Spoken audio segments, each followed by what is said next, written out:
হুগলির তারকেশ্বরে চলছে শ্রাবণী মেলা। এই শ্রাবণী মেলা প্রতি বছরের রেকর্ড ভাঙে। এবছরও তার ব্যতিক্রম হলো না। এই সোমবার অর্থাৎ চতুর্থ সোমবার তারকেশ্বরে রেকর্ড পরিমাণে ভিড়। এই ভিড় বিগত বেশ কয়েক বছরের ভিড়কে ভেঙে দিয়েছে বলে মনে করছেন অনেকেই। আপনারা দেখছেন বাংলা আজ। তারকেশ্বর থেকে সমীর দাস ও সঞ্জয় গোস্বামীর প্রতিবেদন।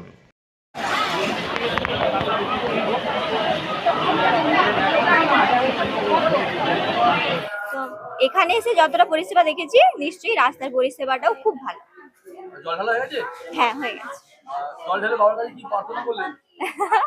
বলেছি সবাইকে ভালো রাখতে আর সকলের মনোবাঞ্ছনা যেন পূর্ণ করে, ব্যাস এটাই বলেছি। আমারও যেন মনোবাঞ্ছনা পূর্ণ করে আর সবাইকে সুস্থ রাখে।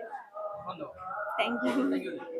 অনেক কিছু তফাৎ পেয়েছি, কিন্তু ওই নিচে একটু ব্যবস্থা করলে আরো ভালো হয় আর কি, মানে হাঁটার ব্যবস্থাটা। আঠাশ সমস্যা হয়েছে। হ্যাঁ হ্যাঁ হ্যাঁ। আর অন্যান্য যেসব টয়লেট বলুন, জল বলুন, আর না, এগুলা সব ঠিক আছে। ঠিক আছে। পর্যাপ্ত লাইট। তো রাজ্য সরকারের যে মুখ্যমন্ত্রী বর্তমান শুভেন্দুবাবু, ওনার উদ্দেশ্যে কি বলবেন একজন নাগরিক হিসাবে? ভালো করছেন, আরো আমরা ভালো চাই, যেন আরো ভালো হয়, উন্নতি হয় দেশে।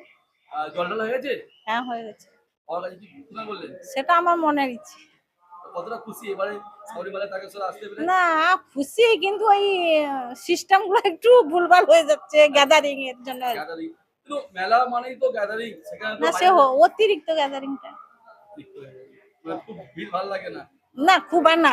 তা বলে গরমের মধ্যে অজ্ঞান হয়ে যাবে, ওকে জল ঢালা ওগুলা তার জন্য তো প্রশাসন সবসময় প্রশাসন তো আছে, আমি তো দেখছি প্রশাসন আছে, ওরাও হেল্প করছে। তবুও আরো একটু সিস্টেম করলে ভালো হয়। আপনার নাম? আমার নাম রমাদি। ধন্যবাদ। না না না, কোনো পয়সা লাগে না। কোনো কথা লাগে না। আরে এটা একদম ফেক বলা কথা, তাই তো? কি নাম আপনার? আমার নাম সুমন্ত রজক।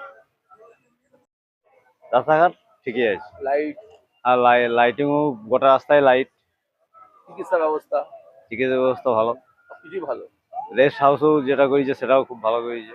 জল ঢালা হয়ে গেছে আপনার? হ্যাঁ জল ঢালা হয়ে গেছে? হ্যাঁ, জল ঢালা হয়ে গেছে। কি প্রার্থনা করলেন বাবার কাছে, কি প্রার্থনা করলেন? বাবাকে প্রার্থনা বলতে যেমন সবাই ভালো থাকে, ঠিক থাকে, এই আর কি। আপনার নাম? রাজীব রজক।